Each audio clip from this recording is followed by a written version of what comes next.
So in regards to the 5 pillars of health, I want to talk to you guys about the first pillar, which is movement.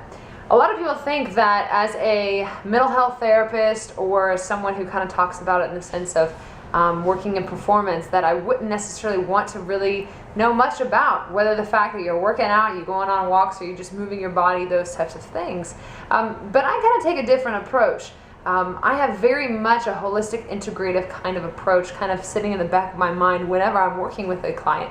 And so in regards to that, I want to know, not if you're working out, going to your Planet Fitness, going to your local CrossFit gym, those types of things. What I'm really concerned about is whether the fact is that you're moving or not, because that's going to tell me a lot about the state in which you're in. For instance, I work a lot with anxiety and depression. A lot of clients come to me with those kind of like as their primary issue, as kind of the thing that's kind of bleeding. Make it stop bleeding, I'm hurting. That's kind of the presenting issue. Massive anxiety that's crippling them from actually engaging in their life or in their relationships, and or really big depressive symptoms, whether it's hypoinsomnia, whether it's just insomnia, lethargy, non-interested in things that used to bring them joy or used to be really fun for them. I get a lot of clients who come into the office with those kind of presenting symptoms, and so whether or not you're moving is going to tell me on that continuum where we're gonna be at. It's gonna give me a ballpark figure. I always kind of tell clients, particularly those with depressive symptoms, there's been tons of studies done between the correlation of just movement and depression.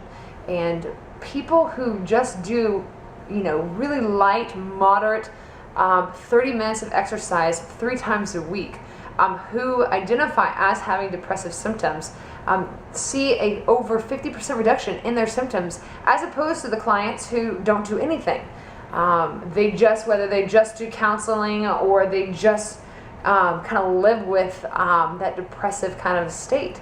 And so I always tell clients, if you combine mental health counseling or training with light to moderate movement, holy cow, you're going to be seeing a really drastic reduction in your symptoms a lot quicker than just doing one or the other, and none too as well. And so that's kind of my perspective. And so again, I'm not endorsing any particular type of treatment regimen.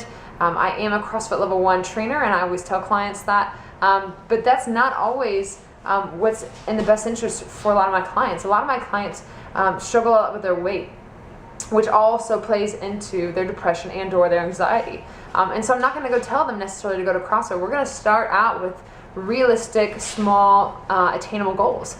And so a lot of my clients, we kind of start them out at, I just want you to go to walk for 10 minutes, 2 times a week.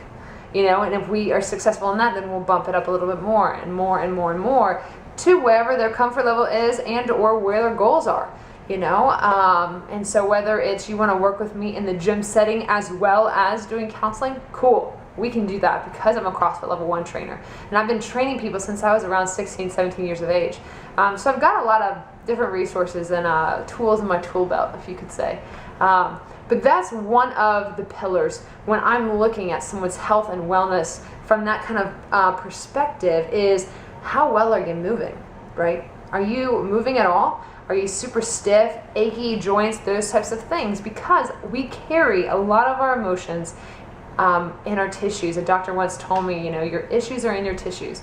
And it's true. If someone has a lot, whether it's trauma, sexual abuse, those types of things, you might see a lot more back problems, you might see a lot more gut issues, those types of things, than someone who is struggling in relationships.